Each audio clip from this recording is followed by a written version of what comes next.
Hey everyone, it is Oboitshepo here, and I pray that we are all blessed. I pray that we are all good. I just wanted to quickly come on here and just share a quick word that the Lord has just been speaking to me about for, I guess, like 2 days now.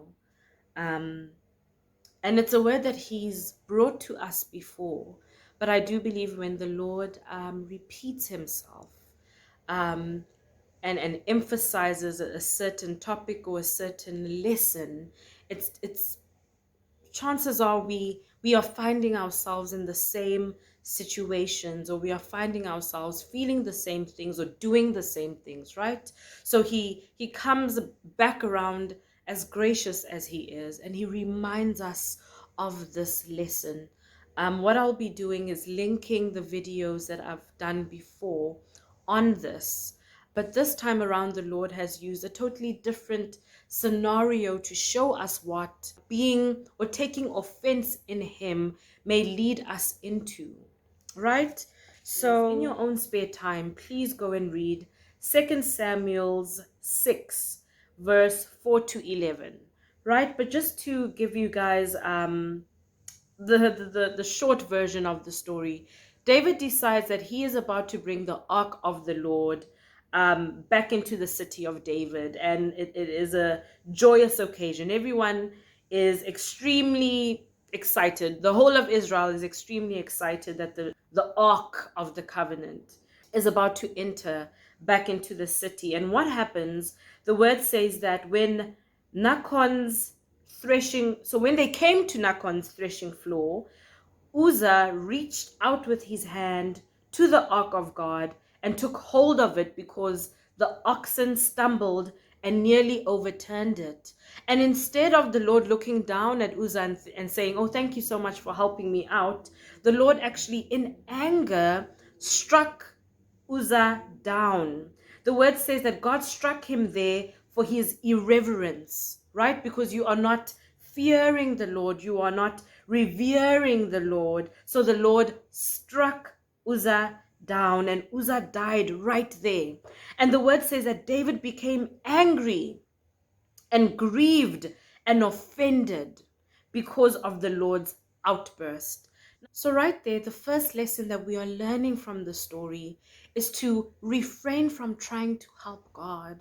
So many of us try and we reach out into the plans of God, we reach out into the things of God in hopes that we will turn them around, in hopes that we will actually even twist the Lord's arm and make things go according to our schedules, our timelines, our perceptions of how things are supposed to be. And the second thing that we are seeing here is David's response to the Lord's actions, David's response to the Lord's decision in that moment. David said, the word says that David felt angry, grieved, and offended. The word says that David felt angry, grieved, and offended because of the Lord's outburst. Do not feel angry because things are not happening the way you assumed that they would happen, right? Do not feel grieved or offended by God. Do not do that, because instead, and we see it further on in the story or further on in this chapter, that feeling grieved and angry only leads us away from Him. It only leads us away from the very blessing that we are actually waiting on. So the word says that after David feels angry, grieved, and offended by the Lord's outburst, then he starts to think, right? He starts to think, obviously, in the flesh, and he says, so David was afraid of the Lord that day. And he said to himself, how can the ark of the Lord come to me? Because I've just seen what God has done to Uzzah. How can I receive? The plan all along was for the ark of the Lord to actually come into the city of David. This was the plan all along. And it's not like David was unaware of the power and the might of God. And it's not like David was unaware that the ark of the covenant should not be touched. And yet his response is anger, grief, and offense.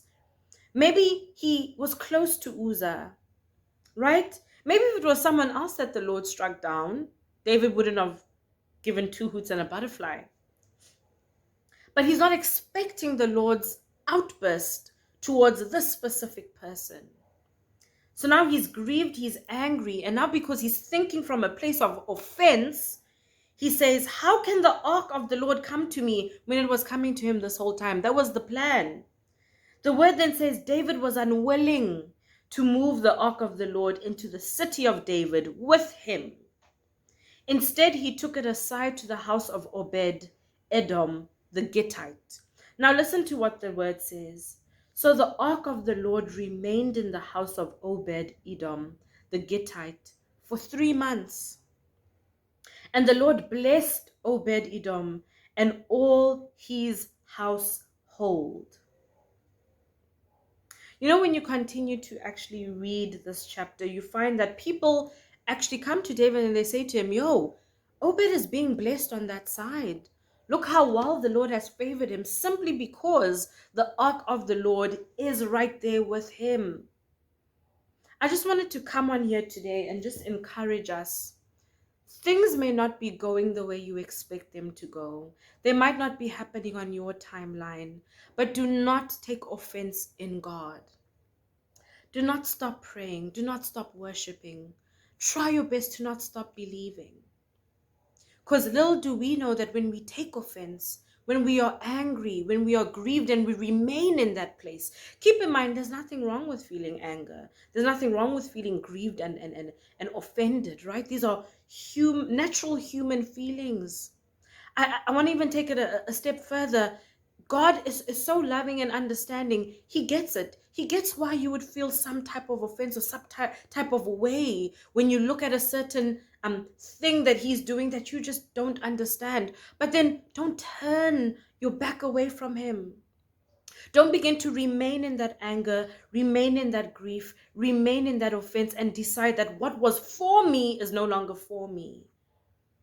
And you say, you know what? This thing that it was my whole plan this whole time to receive this goodness, to receive this joy, to receive this promise. But things are not going the way I planned, so it must not be for me. We risk the chance, when we remain in that offense, we risk the chance of forfeiting the blessing, forfeiting the goodness by choice. Do not try and help God. But also, do not remain angry. Do not remain grieved.